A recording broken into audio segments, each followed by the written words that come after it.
Hey, beautiful people, and welcome back! We are back to review Avatar The Last Airbender, and this is episode 4. Yes, it's episode 4, Into the Dark.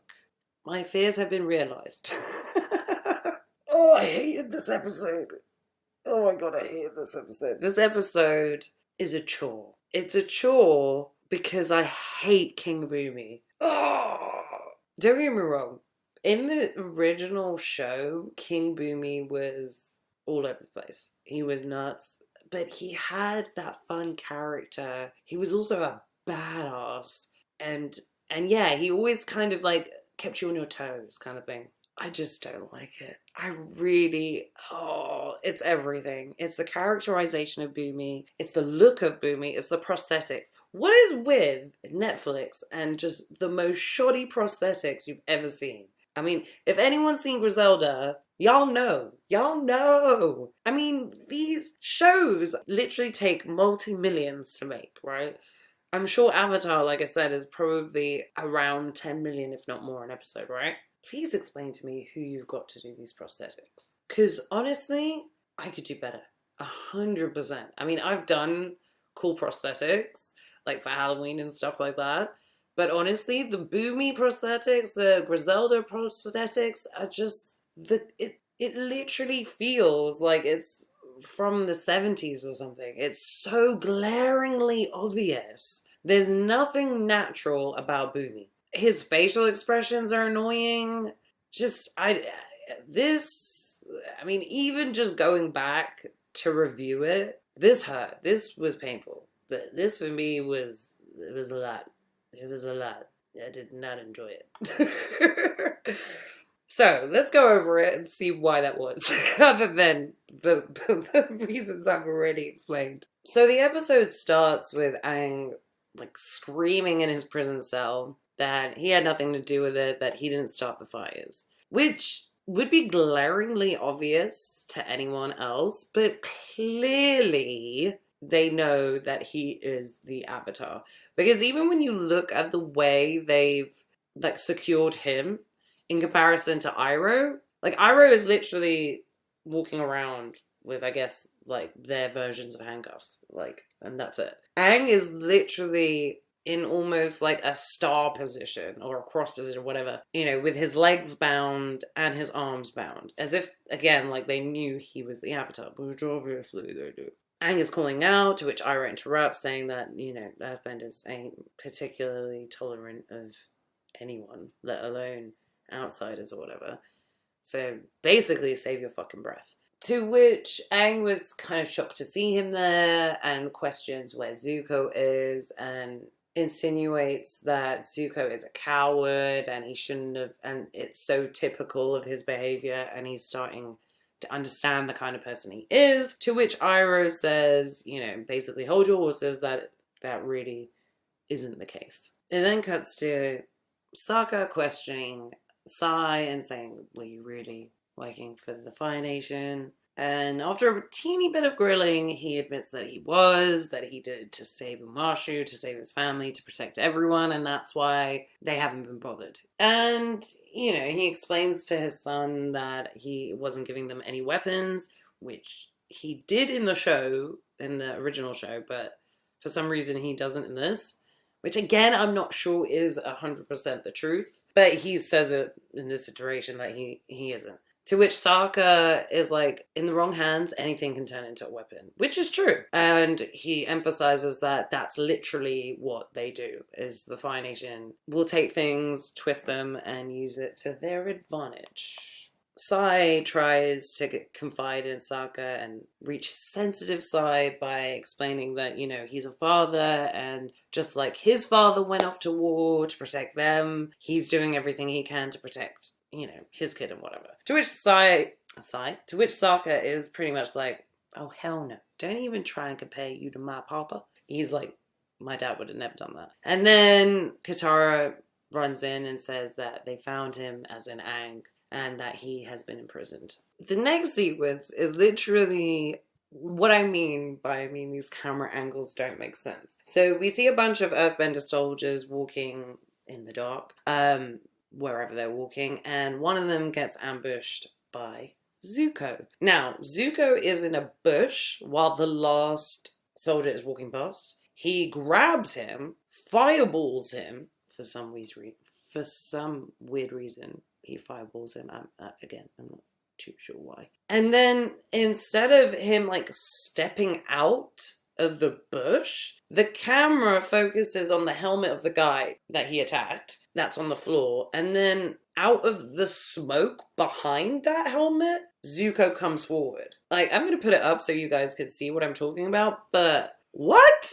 This is what I mean. Like, a lot of this doesn't make sense. Like, apparently Zuko can make fire appear in random scenes where they weren't. He can also teleport. Okay? Anyway, I mean, that was just a little thingy. But anyway, so Zuko didn't actually leave Omashu. He obviously was coming back for Iroh and the Avatar. So, he isn't like Aang expected, I guess, to highlight that. We then get the title page, which does the same effect it did in the previous one with the green, but has the added addition of the sitar music, which we all correlate with Indian music. Which I thought was interesting that they didn't have that in Omashu in general, because obviously Sai and Teo aren't Pan-Asian, and they were the other main characters, other than Jeb, who is clearly some kind of Pan-Asian. But yeah, it's interesting that in this one they're highlighting the music, because obviously you do see King Boomy, and King Boomy is clearly kind of Indian or whatever. I don't know whether in the show that was ever made clear. I think in my mind, even though Boomy was, I think, a little darker, I'm not too sure, but it was never made clear in any way, shape, or form. I think there was only one character that we saw that was of that ethnicity, and he was a monk that Aang found at, I think, the Southern Air Temple when he went to visit to see what happened. Yeah, other than that, everyone pretty much in the show is Pan-Asian of some sort, or Inuit, like I said. But yeah, it was interesting that they added the sitar in this. I mean, I love the sitar, so of course. I mean, I love the idea of them introducing more cultures and, all that good stuff. But yeah, it was an interesting change to the usual music that they have in the backing of us. So it then starts by telling us that it's been 100 years. This is 100 years ago, and Aang's life before he went into his solitude form, basically.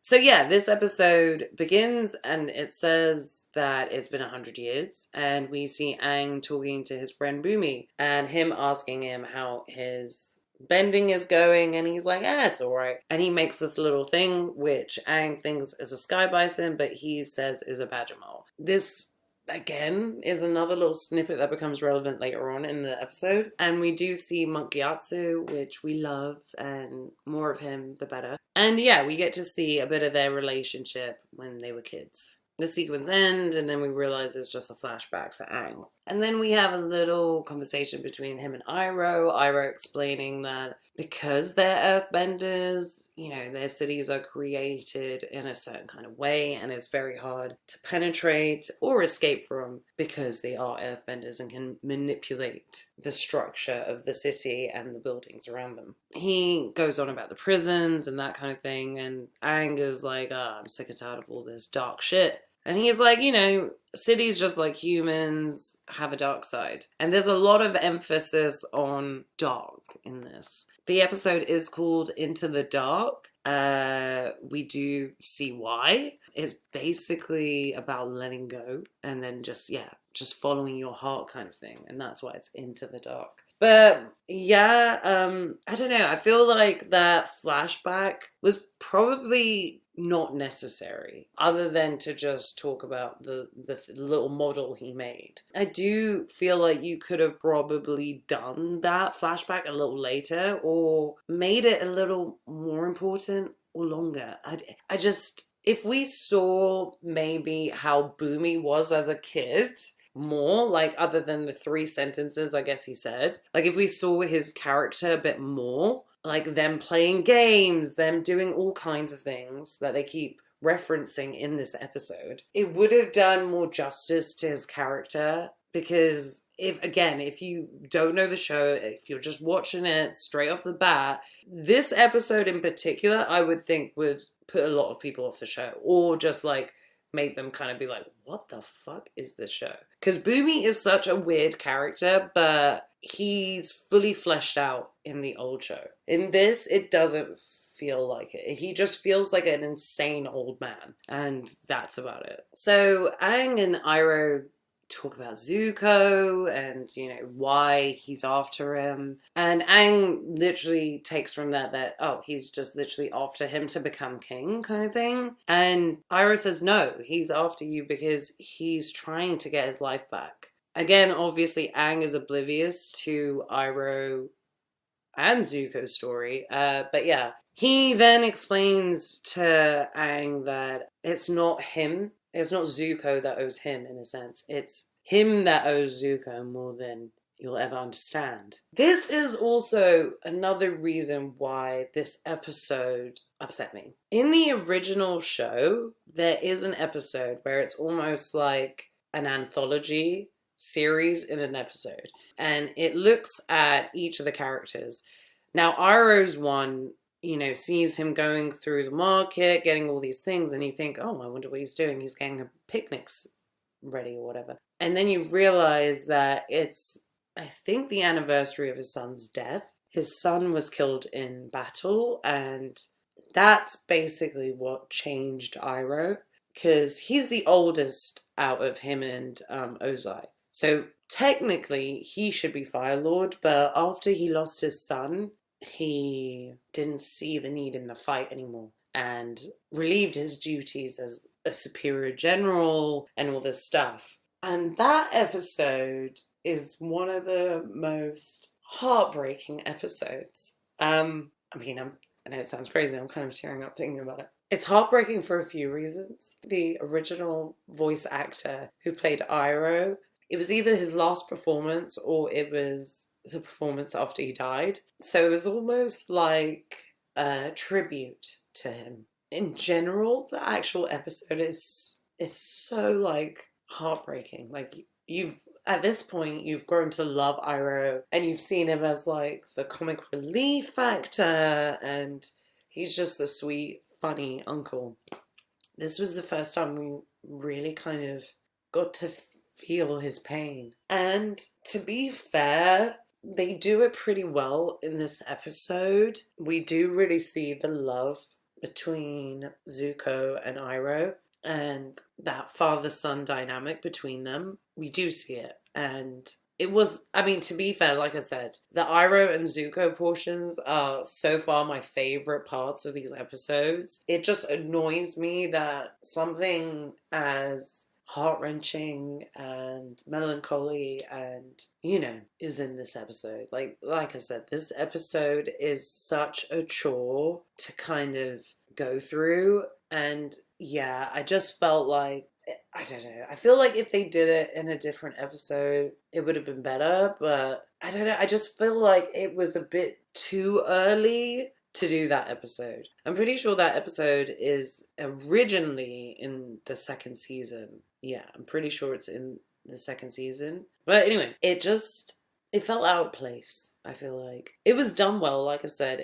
I do like this version of, I guess, going about the story. But at the same time, the fact that it's in this episode, and this episode is so batshit crazy, it's just too much of a juxtaposition. Like, you're going from being really sad to being like, what the fuck is going on, to being like happy. It's just a bit too much. I don't know. That's how I feel. Let me know what you guys think. Like, what did you think of Iroh and the sequence of his son passing? Let me know. What did you think of them showing Iroh and his son passing, the sequence, this early on? Did you like it? Did you think it was a weird input to put in this episode? What do you think? I guess in a weird way it kind of works.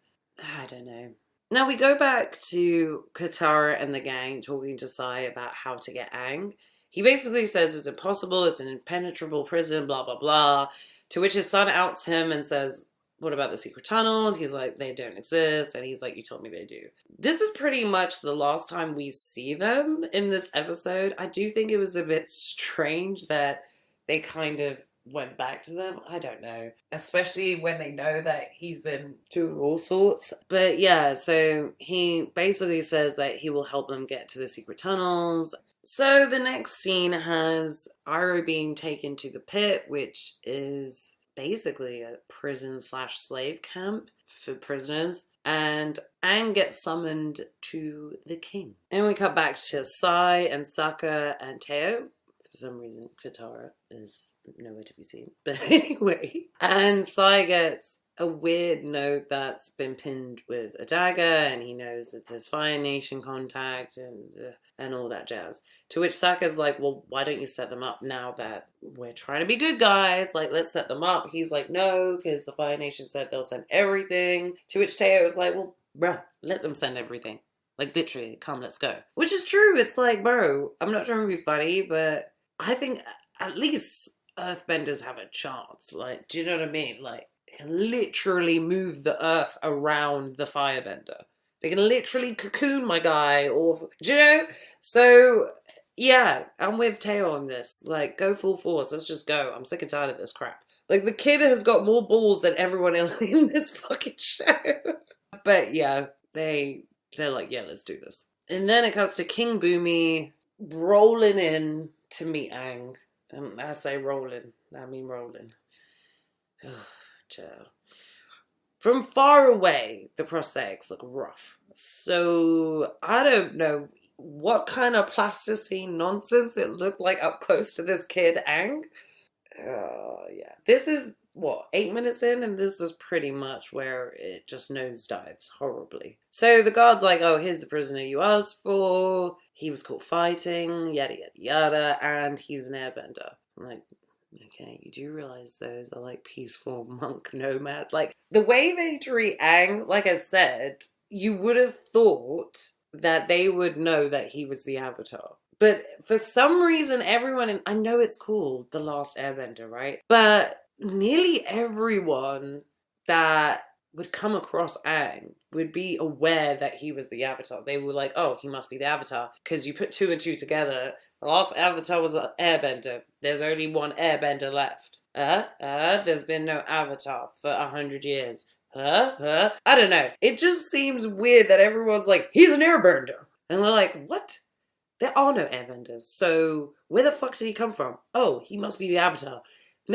No one's having this conversation in this show, but in the other show, it was like everyone was on the same wavelength. They all knew, that if he was an airbender, he must be not only the last airbender, but the airbender, as in the Avatar. So, I don't know. It's just weird that, maybe it's just me. I don't know. I'm just being really nitpicky, but let me know what you guys think, because I just remember from the last show, everyone kind of being like, oh, he's the Avatar. Oh, it's the Avatar. That kind of thing. Not, oh, he's an airbender. Oh, look, it's an airbender. No, like no one said that. No one. So yeah, he's introduced to King Boomy, and King Boomy starts to spout out the weirdest ingredients for tea.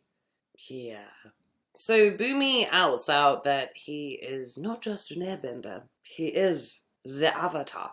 Which again, like I said, should have been very obvious to everyone. And from that, and the fact that Boomy was like, oh, and he's very good at rock skipping or something, Aang realizes that it is Boomy.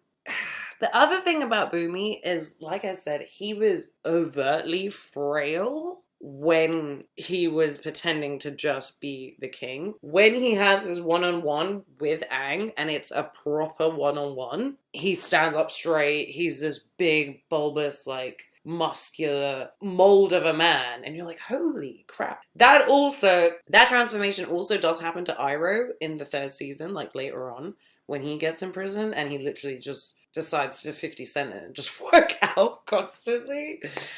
But the weird thing in this is that there's no real differentiation. He's pretty much standing up straight, and then when he throws off his robe later on in the episode, it's kind of the body you expected. under there, if you know what I mean. Boomy literally went from a frail 100-plus-year-old man to Francis Ngannou.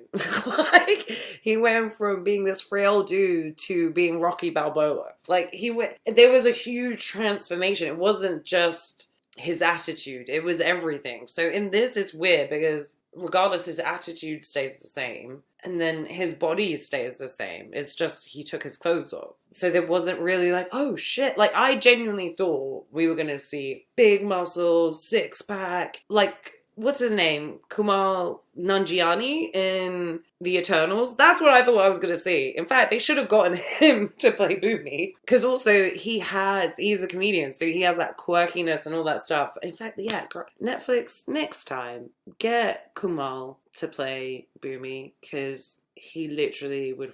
I don't know. The prosthetics is one thing, but at least the look and the voice and the comedy, it would have been there. I don't feel like this actor has it. And also, his face is a completely different hue to his hands. To the point where I thought his hands were like grey. Like, I don't know what is going on. His face is clearly, the prosthetics that they put on his face is clearly like 3 shades or 4 shades lighter than his actual complexion. So it's even more jarring. But his whole characterization in this is just, it's annoying. It's really annoying. I mean, really, guys, other than I said the Zuko Iroh thing, that is literally that and a bit of the Badger Mole stuff is the only saving grace in this whole fucking episode. The annoying thing with the Badger Mole thing is we get explained that through Toph in season 2. Now, y'all probably don't know who the fuck Toph is, especially if you haven't seen the show. Toph is a character they meet in the 2nd season. Now, I'm pretty sure they're still going to meet her in the 2nd season, because I don't think I saw anyone with the IMDb of Toph. But,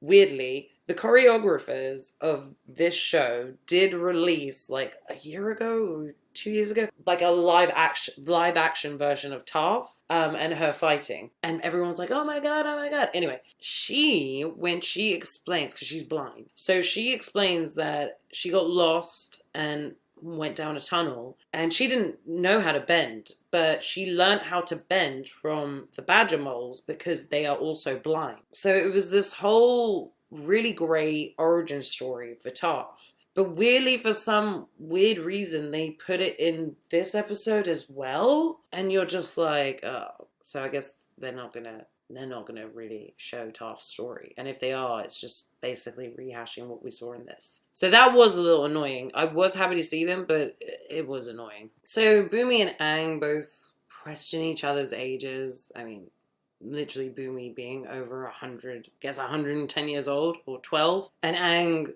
being the same age, but literally still looking like a 12-year-old. And yeah, he just says it's a long story, and that's literally it. And then Boomy has a little heart attack over his tea and the ingredients in it when he literally told them, I think several times, that's the tea he wanted. When Aang outs Boomy and says that's literally what you asked for, he then threatens to throw him a feast. I think it's not, like I said, it's not just Boomy's presentation. It is the actor. I mean, I don't know. It feels like he's trying to make sense of it. And that's how he's projecting the acting. Because I don't get the same feeling I did with Boomy from the animation. And to think that's just voice acting, which I know obviously you have to enunciate and accentuate every motion through just your voice in order to get a sense of that feeling. But in this,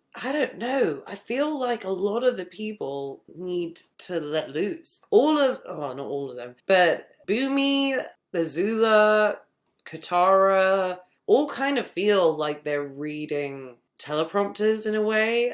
They're not emoting it enough. And that's my issue, especially with Boomy in this, where his erratic behavior doesn't feel natural. It literally feels like someone's got like a gun to his head and it's like, act crazy or say something stupid or whatever. I don't know. It just doesn't feel right. He doesn't feel right in the character. And maybe it's because he's uncomfortable from all the prosthetics or whatever. But yeah, just nothing that he says so far is feeling like Boomy, sounding like Boomy, or making any sense. Now we do finally see Katara getting her water satchel or finding a water satchel before they embark what they're about to do. We're halfway through the season.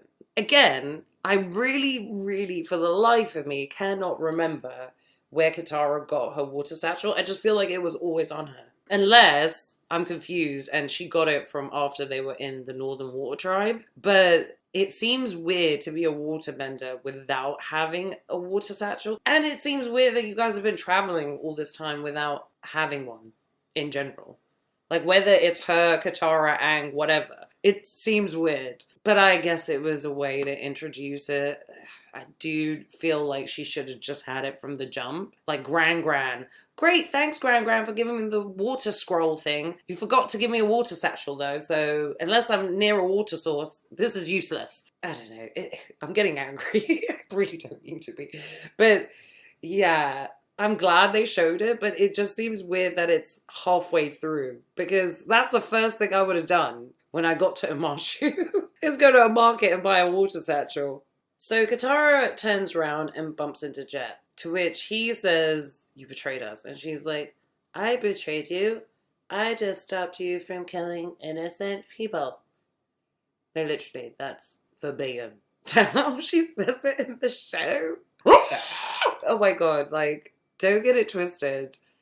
I'm not trying to be mean. Like, I really, really, really, really want this show to succeed. And I love the show. Not this one, but I mean, I love the original show. So, and it's got so many good actors in it that you just want it to succeed. This girl is like perfect outside, but her acting, oh girl, literally from her facial expression of seeing Jet, it should have been like, "What are you doing here?" Blah, blah, blah. Like, do you know what I mean? How is it that I'm getting more acting from a fucking cartoon than from an actual person? It's so strange. It literally feels like she doesn't know what she's saying. It's almost as if she doesn't know, I know this sounds crazy, but it literally feels like, to me anyway, that she doesn't know English, that she's being fed these lines and she's just regurgitating them. That's how little emotion there is in Katara. Like, when it comes to her being angry, for some weird reason, I don't know whether the director told her, no, you need to be like soft or whatever. I don't know whether this is why the original creators were like, "Girl, what the fuck?" Like, I don't know, but for some reason, Katara is just unable to express any real emotion other than sadness. What? She should be fucking fuming at this dude, and instead she's just like, "Oh yeah, but I betrayed you because you were going to kill innocent people." Instead of being like, "You were gonna kill innocent people!" Like, do you know what I mean? I don't know. This is what I mean by this episode in particular is very jarring, because it is very Katara and Boomy centered. Obviously there is a bit of Zuko and a bit of Iroh, but we need more of that. And Katara girl, you need to get a grip. Because, like I said, even from the first episode in the original show, like, when you first meet Katara and Sokka, it's literally the first few seconds of the show. And Katara is cussing out Sokka. So the fact that there is no, none of that really between her and Sokka, there's a little bit, but not enough. Like, there was a little bit when they were on the bison in the last episode, when he was when he showed Suki's fan to himself, and she was like, "Oh, you really liked her, but I don't get what she saw in you," kind of thing. That is meant to be constant between her and Sokka. Like, the banter between siblings is meant to be constant. But for some reason, she's just always this shy, doesn't know what to do kind of chick. And Sokka is, like, perfect on paper. Like, he's literally, the actor who's playing him is playing Sokka. He is Sokka. Just like Zuko and Iroh is Iroh, he is Sokka. But Katara is an equal, if not a bigger character, because, like I said, in the original show, she ends up with Aang. I don't know. I really, really hope it gets better, but Katara, girl. So her and Jet, well, he waffles on about how, if you're not on my side, you're on the wrong side kind of shit. And that how he thought that she, of all people, would understand him, as if to insinuate, he likes her. Again, a little too late. Okay, I'm very much a person where I feel like you should show me, not tell me. And I'm sure a lot of you are, especially when it comes to films, shows, whatever. I feel like it's very cheap to just tell the character. If we saw that they liked each other, if we saw all that stuff, fine. But we didn't. It's just kind of insinuated in weird sentences like that, but not through any kind of action. He then tries to get to her by talking about her mom and remember you told me this and well, we're so similar, yada, yada, yada. Unnecessary. Like, literally, this whole sequence of events is unnecessary. This whole Jet bit is unnecessary. I don't know. It would have probably been better if he just kind of, like, fucked off, but no. Now, we do start to see a teeny glimpse of Katara when she's telling Jet to basically that, when she's talking, because he tries to manipulate her by talking about her mum. She's like, my mum would have never wanted this. She would have never wanted darkness or bitterness in my heart. And there's no difference between you and a firebender. That little snippet was okay. But Jet blows that out the water with his little segment of him not being like any firebenders, and then he attacks Katara. Just from that little snippet, I saw more emotion in him than I've seen in Katara. He attacks her, she judos him onto the floor, and then waterbends him. Now, I don't know how much water can truly fit in that satchel. But she literally throws more water at him than she did when there was like a fountain or a pond or whatever. And it's just like, okay. And then she freezes him. It's so interesting that, like, we literally saw her barely being able to do the basics an episode ago. And now she can freeze people and do all this kind of shit. And you're just like, girl, why were we not seeing that while you were training? We didn't see, like, we've barely seen her use her abilities. I'm assuming it's because the actor doesn't really have a martial arts background. So it's kind of, I guess, hard. But how is she going to do the rest of these seasons? Because Katara is one of the biggest factors in them winning. She is a badass. So, I don't know. I don't know. It was just really funny. It was a weird sequence of events. I mean, even the way she says goodbye, Jet, like, in the original show, she was like, goodbye, Jet. Like, it just was I know you said your mum didn't want you to have no bitterness in your heart, but girl, you're human. Like, this douchebag manipulated you, made you think you were doing the greater good in order for, like, tyranny and to, like, destruction and kill people. Innocent people who are earthbenders, not even any firebenders. He wanted to kill the king and a bunch of earth people. So it's like, what? At least in the original show, he was solely attacking Fire Nation and firebenders. So that's, again, why it's like, what on earth were they thinking? Like, a lot of this is, I guess, just part and parcel of the cause. Like, okay, we've put this weird storyline in, so let's add Jet in it, and then let's add these people in it, so that we can just all put it all together and get rid of it. That's what it feels like. It feels like, after watching that Kyoshi episode, I was like, oh, this is great. Like, I love the fact that they integrated all this crap. Like, it flowed way better. This, there ain't no rhythm, there ain't no flow, there's just a whole load of nonsense. Like I said, there was no need to come back to Jet whatsoever, like, realistically. It's just stupid. So Zuko sneaks into the prison and he's confronted by another guard.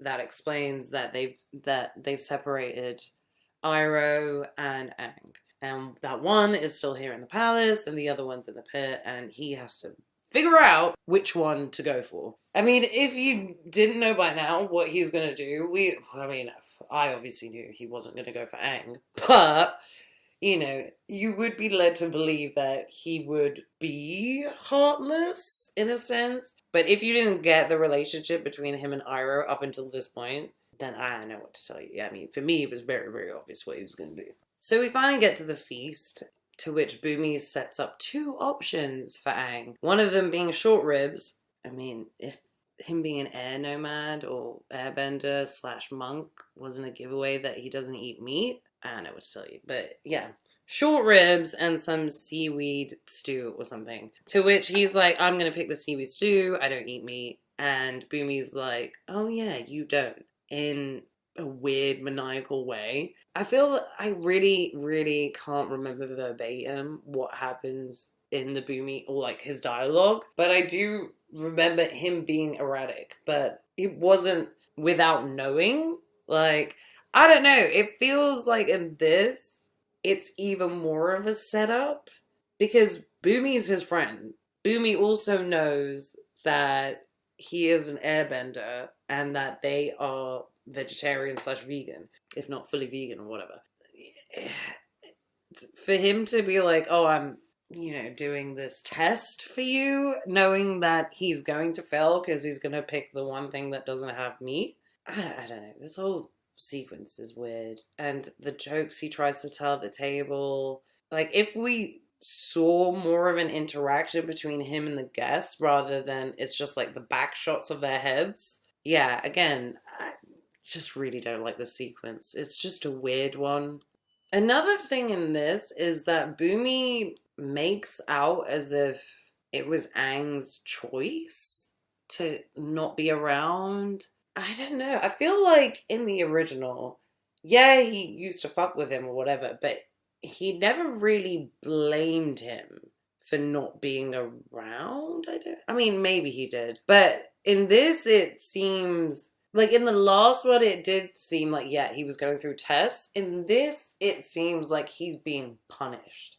Bumi has taken it personally, like he left him kind of thing. And I don't know, like I said, I do feel like there were better episodes to focus on. I knew they were going to focus on Bumi at least once in the episode. I do feel like you could have done Bumi more in the Umashu episode and made it a bit more about that. But the tests and stuff in the episode were the best parts. In this, the tests are just confusing and it doesn't really utilize any of the bending or anything really until the last test. Whereas Aang was pretty much going from like a room to a room, like in different kind of like tests. And then the last one was Bumi. Like his last test was Bumi. Whereas in this, it's like, I'm just going to fuck with you because I'm pissed off at you kind of thing. Which just, I mean, I don't know if it's really out of character, but it just seems off.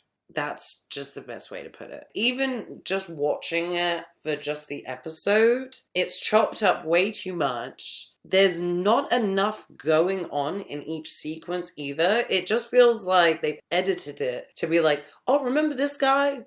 That's what he's doing. Rather than really integrating what they're doing into the story. Yeah. So Bumi starts to get really angry and starts to say, oh, you don't know what it's been like for these past 100 years, blah, blah, blah. And Aang basically says, this isn't you, Bumi. Like, I don't understand. To which Bumi takes as a challenge. And that's how that sequence of events ends. Yeah. It then cuts to Katara and Sokka entering the cave or the tunnels to find the prison cell. To which they're met with some singing nomads in the tunnel or whatever. Oh my god. I remember one of the filler episodes had a bunch of dudes singing, like basically the same sequence. And it's probably one of the worst episodes of Avatar. So I think it's so interesting that it kind of kept this sequence. It's jarring.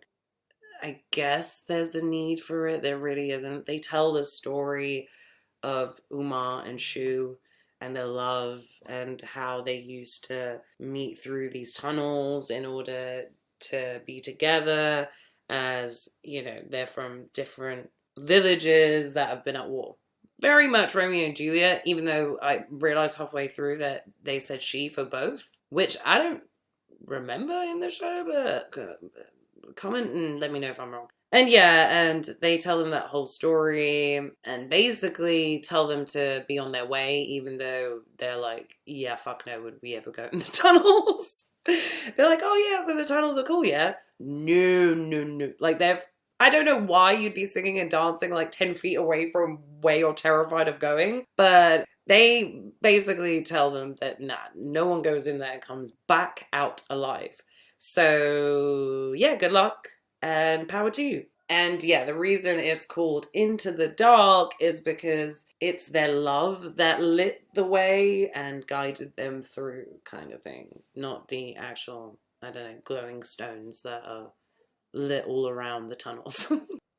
So Amashu was built on the remnants of their love, and it brought both the cities together. And above the memorial for Amashu, it says, "Love is brightest in the dark," which gets reiterated again throughout, because again, love is supposed to show you the way, show you the light. So we finally get to see where Uncle Iroh is, and he's being taken to the pit by a bunch of Earthbender soldiers. He mentions that, oh, you're doing all this for little old me, kind of thing, and pisses off some soldier dude. To which he tells them that, yeah, of course we're going to be very careful. Y'all are the bad guys, and we hate you guys, kind of thing. He really isn't a fan of firebenders because they killed his brother and his family and destroyed his village, and he's taking that on Iroh because he was one of the generals in charge of when that happened. He boxes Iroh in the gut. Iroh takes advantage and drops one of his lotus tiles for Zuko, who he knows is after him.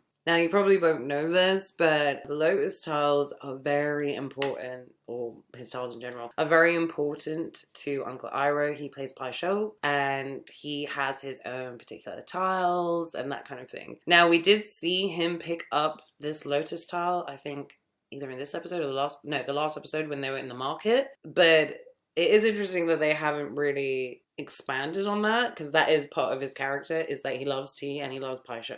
So it is interesting that, yeah, he dropped the tile, but for all anyone knows, it's a checkers tile. Bumi continues to fuck with Aang, citing that the best path is not always the most direct path, kind of nonsense, while he freaky deakies the floor into some rock candy. We don't actually see any earth-bending moves. We just see him, move his arms up at one point, and it makes, the wall separate between Aang and himself, and then Aang turns into, a bitch for rock candy. And when Aang questions why he's doing this, he's like, maybe it's because I want to play a game, maybe it's because, I'm annoyed at the world, or maybe it's just because I want some sweets. And that's how that sequence ends. In the show, they dedicated literally the whole episode into the challenges that Bumi sets him. So it does seem weird that in a longer show, we're spending as little as time understanding Bumi as possible, to the point where it just makes him jarring now when he comes up, because you just have no fucking idea what's going on.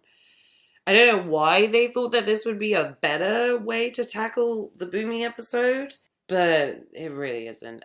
It then cuts to Zuko finding the Pai Sho tile that his uncle left him. In the show, originally, Uncle Iroh gets kidnapped while he's having, a spring bath in the woods or whatever, and instead of doing something like that, which would have made way more sense, they made it so that he dropped his flip-flop. And Zuko finds his flip-flop, smells it, and he knows that it's his uncle from the smell. So I'm glad it's his lotus tile, because that would have made way more sense even in the show, because he had made Zuko go back to Umashu or wherever, because he thought he left his lotus tile there, or he needed to get a new one. So things like that where it would have made more sense. So yeah, I do like that change instead.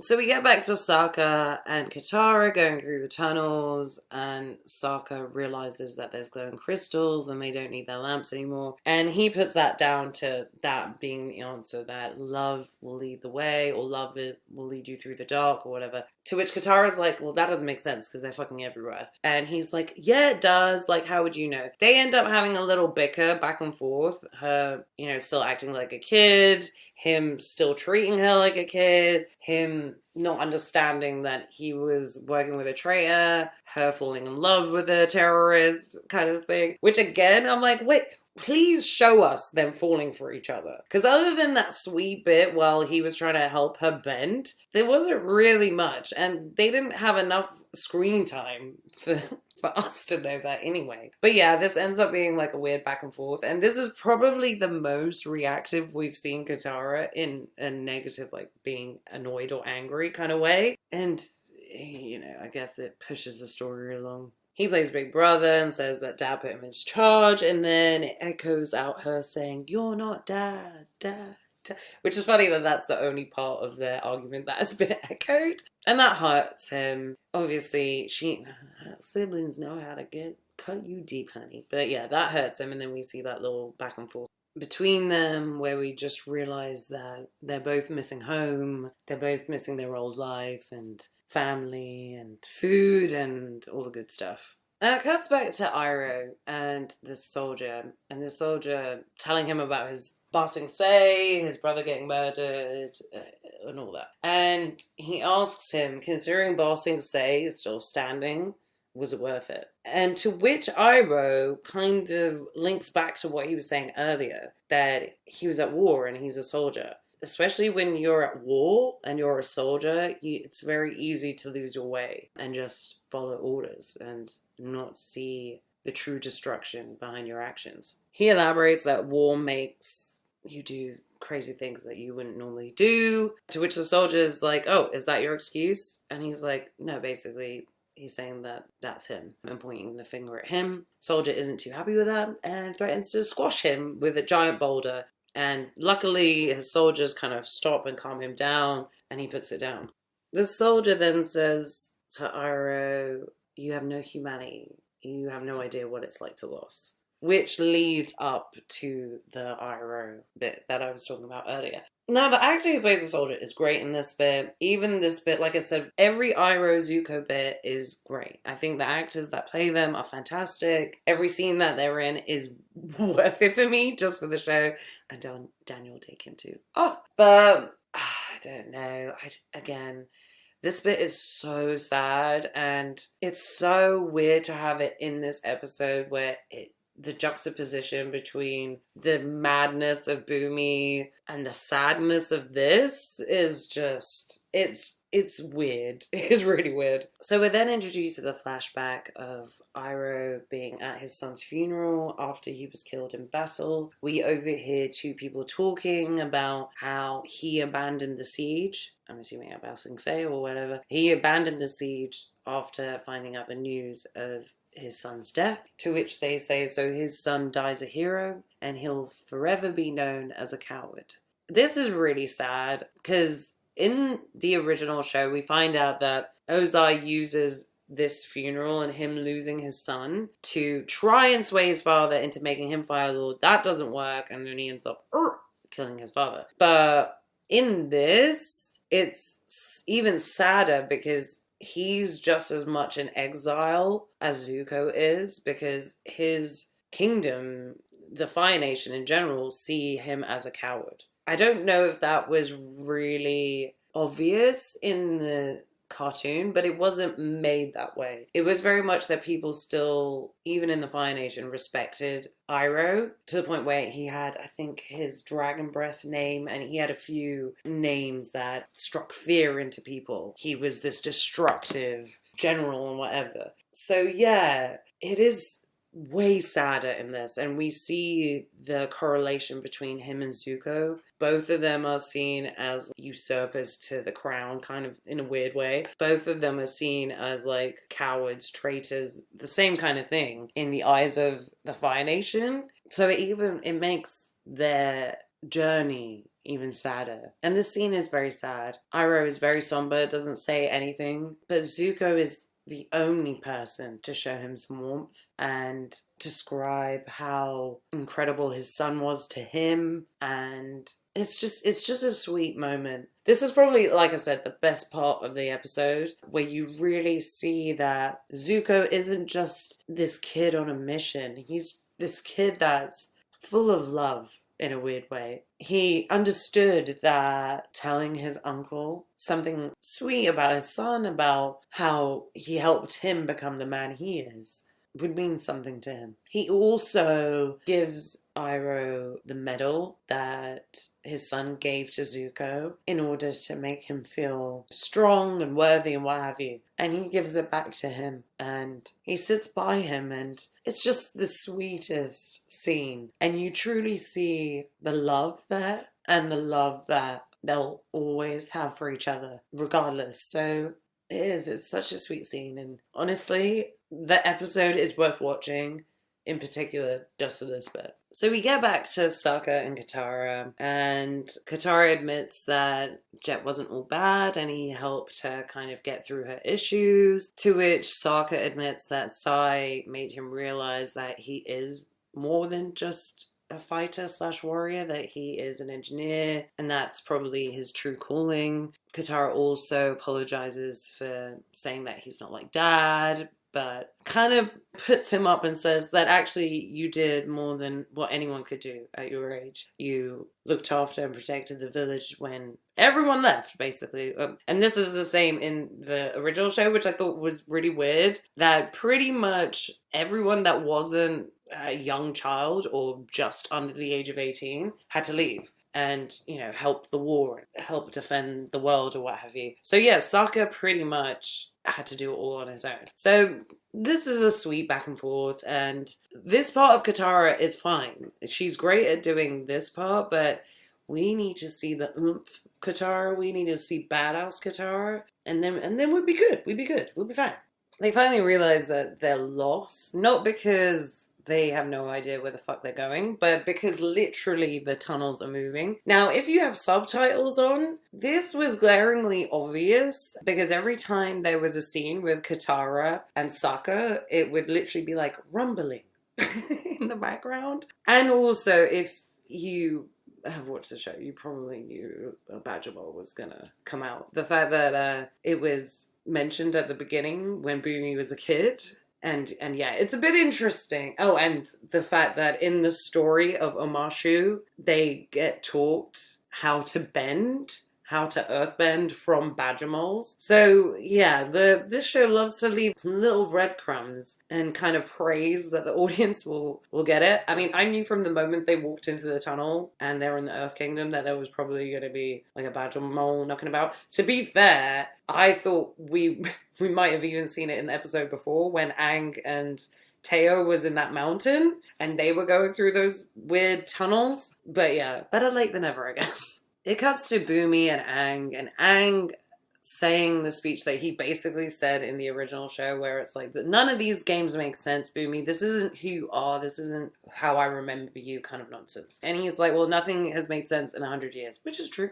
It's very true. This conversation is fine, to be fair. The worst part about it is, like I said, the camera shots. I don't know why they've chosen to have these ultra skewed close-ups, where it's almost like it's with a fish lens. That's how awkward the close-up is, to the point where Aang, in like a millisecond, looked straight at the camera as he was trying to shift his eyes as to where he's supposed to be looking. And Boomy's mad prosthetic face is even more on display. Again, the further the way, the better, probably, but I don't know. I mean, to be fair, the close-up, it doesn't look as bad. I think they've definitely added more, whether it's digitally or practically. From far away, it literally looks like someone slapped some putty and some Play-Doh all over his fucking face. So Boomy says he wants to play one final game with the Avatar, and takes him to this big, like, arena kind of looking room, throws down his robes when we're supposed to get this scene of how big and intimidating he is when, in all honesty, Just literally like an average sized dude. Like literally, even if you maybe went to the gym once a month, you probably have this body.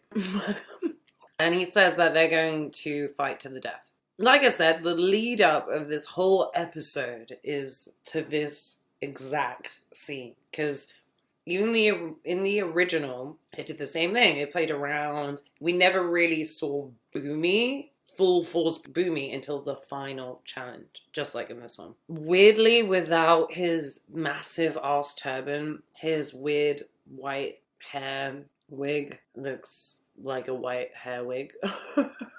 There's nothing about him other than his craziness that reminds me of Boomy, really. Literally, this scene was supposed to show us how big and intimidating he is in comparison to Aang. Like, Aang was still under the assumption that he's like this 112-year-old man, frail, just a bit cuckoo, doesn't really know what he's doing. It's probably going to be a wash. And then turns into this insanely intimidating man who knows exactly what he's doing and has been finessing him the whole time. This just feels like it's the same dude. He just took his robe off. So there isn't this same kind of in awe moment where you're like, oh shit, damn, like kind of thing. With Boomy, it's like, oh, okay. Like, I don't even know why. They set up the camera again to have it be like, oh, this moment's like, oh shit, kind of thing. Hype man moment. That they do in Captain America, where they had the camera slightly further down. So when he came out of that thing as Captain America and it pans up, it's like, holy shit, this guy is swole. Yeah, they try to do this, the same camera technique. It just doesn't work. If anything, it makes him look like a normal dude. It makes him look like there's nothing really. His arms are fine. They're not overly muscly in any way, shape, or form. He doesn't really have pecs either, or a six-pack. Now, Boomy in the show had all of those. He literally, like I said, was scarily swole. That's why when he took his robes off, it was like, oh shit, this ain't no joke. This guy takes off his robes and I'm almost like, honey, put them back on. So we cut back to Katara and Sokka, who start to hear the rumblings very closely and bump into the notorious Badger Mole, which scares the bejesus out of them. And then it does another choppy cut to Iroh, where we see them moseying along and then a fire erupts in front of them from Zuko hitting a tree, which turns it into chaos because the animals that are pulling the car have run away and all this other stuff. And Zuko, yeah, he does his little rescue mission. It shows the sequences from the trailer that we see Zuko firebending. And yeah, when it comes to defeating that one soldier that was horrible to Iroh decides to be the bigger person and let him go. Which was not the best thing to do, because then the guy kind of turns around and jukes him with some sharp rock anyway. To which Zuko's like, see, you're too soft. See, this is what happened. This is what happened when you're nice to people who ain't nice. Remember this guy just tried to squish you like 10 minutes ago. I mean, this fight sequence was fun. Again, they are just too short. They are just too short. I mean, for a show where it's all about the bending and the fighting, there isn't enough of it and it's just too short. The sequences are just too jittery. Please let us see more of Iroh kicking ass, because, I mean, I love it. I just love to see more bending. Zuko, again, has it hands down. And yeah, and Iroh, he's meant to be such a big badass, especially when he teaches Zuko how to like lightning bend and all this other stuff. Not lightning bend, but like how to kind of absorb it and shoot it back out, like when someone shot at you. So yes, please give us more Iroh bending, or even teaching Zuko to bend. Please, honey. Like, please. Because this sequence was good. It just wasn't enough. We then get back to our favorite siblings, Katara and Sokka, who are obviously being chased by this Badger Mole. It almost eats Sokka until Katara water whips at him, which I do feel bad for the Badger Mole, because obviously these motherfuckers are blind, so he has no idea what's going on. It does beg the question, though, considering Sokka isn't a bender, why can't he just learn how to bend?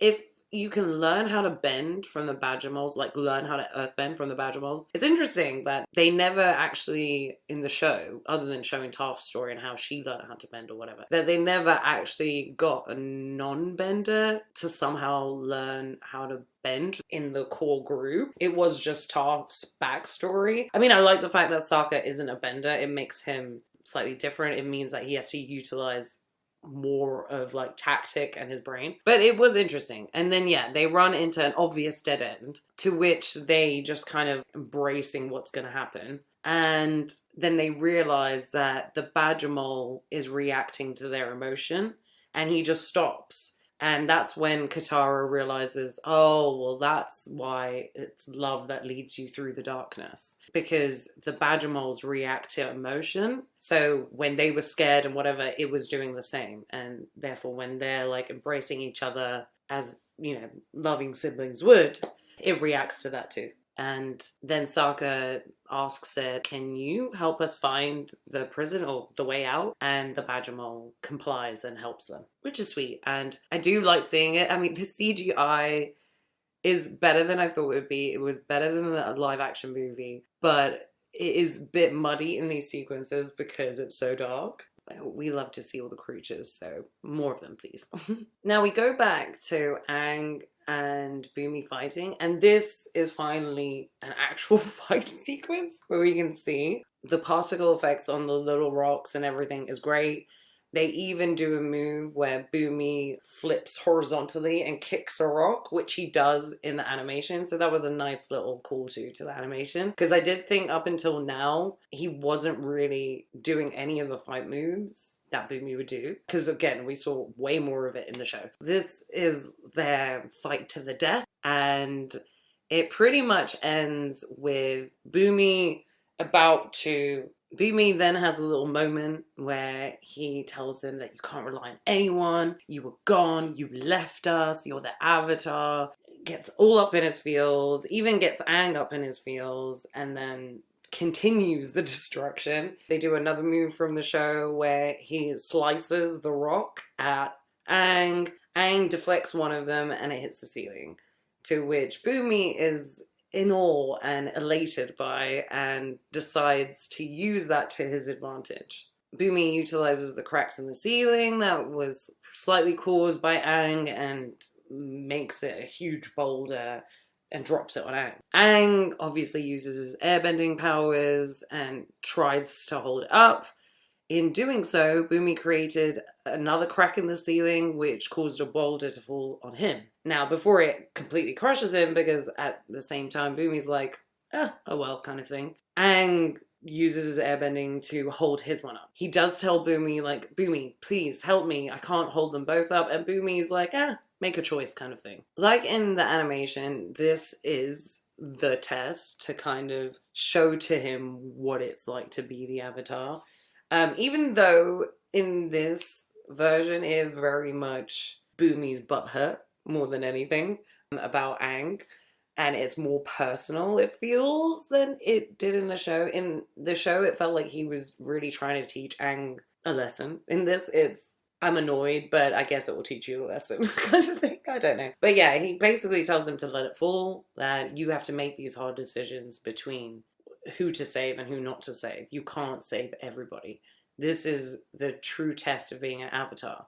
So be the Avatar and just let it fall. Aang obviously refuses and he says no and continues holding them up, to which Bumi says, well, then if you can't choose, the world is doomed. This callback is great because this is very much the lesson the whole way through for Aang. He's very much told that you need to do this, otherwise you can't really save the world or whatever. He finds out that he obviously can if he utilizes the people around him to help him. That being the Avatar isn't just a sole thing, that you do need other people around you to guide you, to help you become the Avatar and to be able to help any and everyone in a way. Luckily, Katara comes to the rescue and makes like a slide water thing, ice thing. I don't even know how to describe it, but she creates a path so that Sokka can slide and save the king, and therefore Aang can drop them both. This is what I mean about Katara taking action. She's like this from the jump in the show, so I'm hoping that there is more of this, of her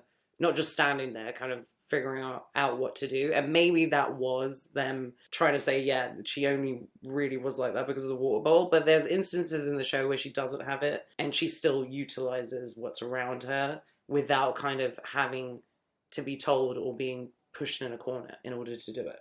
Boomy is a little frustrated.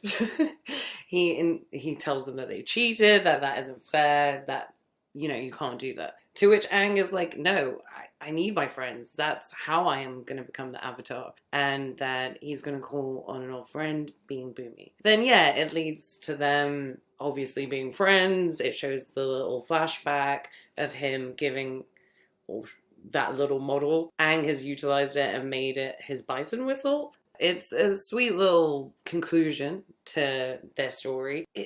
I don't know. It is a bit weird. I still feel like in the show it wasn't through emotion, because you do later find out that Boomy is part of the White Lotus, who have like been a bunch of benders from all the nations that have been low-key trying to protect the nations in a weird way. I hope they call back to that, but I don't know if they're gonna add that we basically learned of that in the last season, in the 3rd season. But yeah, so it never felt like it was genuine. It felt like he was testing him, and that was the greater reason. And this, it genuinely feels like he was hurt, that he lost his friend, and in his weird mind, he was just sitting and chilling while the world was just crumbling around them. And that wasn't obvious in the show, or not to me anyway, that Boomy felt like that. Maybe I need to rewatch that episode.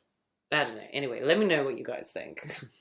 He tells Aang and the gang that, you know, it's time for them to leave, even though they will be under attack by the Fire Nation, because Sai did actually do the greater good and told the kingdom of all the spies, and they obviously told the Fire Nation and whatever. Aang is like, what do you mean? Like, we're not going to leave? And he's like, no, you've got other places to be, and plus we can look after ourselves. It's about time we joined the war, because, again, Amashu is very isolated because of the way it's built and how it's built. The whole purpose was it was built that way in order for it to kind of always be protected. So he's like, don't worry about us, we're cool, but before you go, there's one thing I need you to do. And this, again, goes back to the old series where they end up going down the slides and stuff and kind of reminiscing of being kids together, which is really sweet. That bit is cute. That was a cute little ending to this weird sequence of events.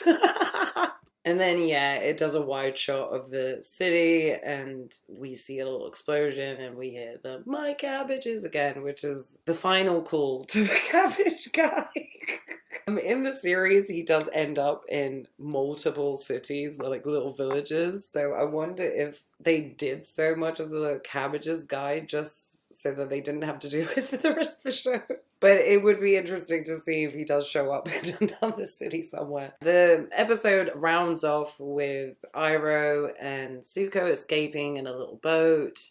Zuko sees the bison flying past them, to which Iroh asks him what he saw, and he says nothing. And it cuts to a flashback of him being on the boat after he'd been exiled by his father to find the Avatar, and Iroh joining the ship with him because everything he needs is on the boat. And that's how it ends. And I'm not gonna lie, like, again, the ending was perfect. Iroh Zuko bits were the best part, really. So yeah, it got me in my feels. I did like the ending, but this whole episode was so choppy. It was all over the place. The dialogue, again, was just like, what? And Katara, I'm praying, can get a grip and sort her shit out and actually become Katara. But so far, she's my main issue with the show.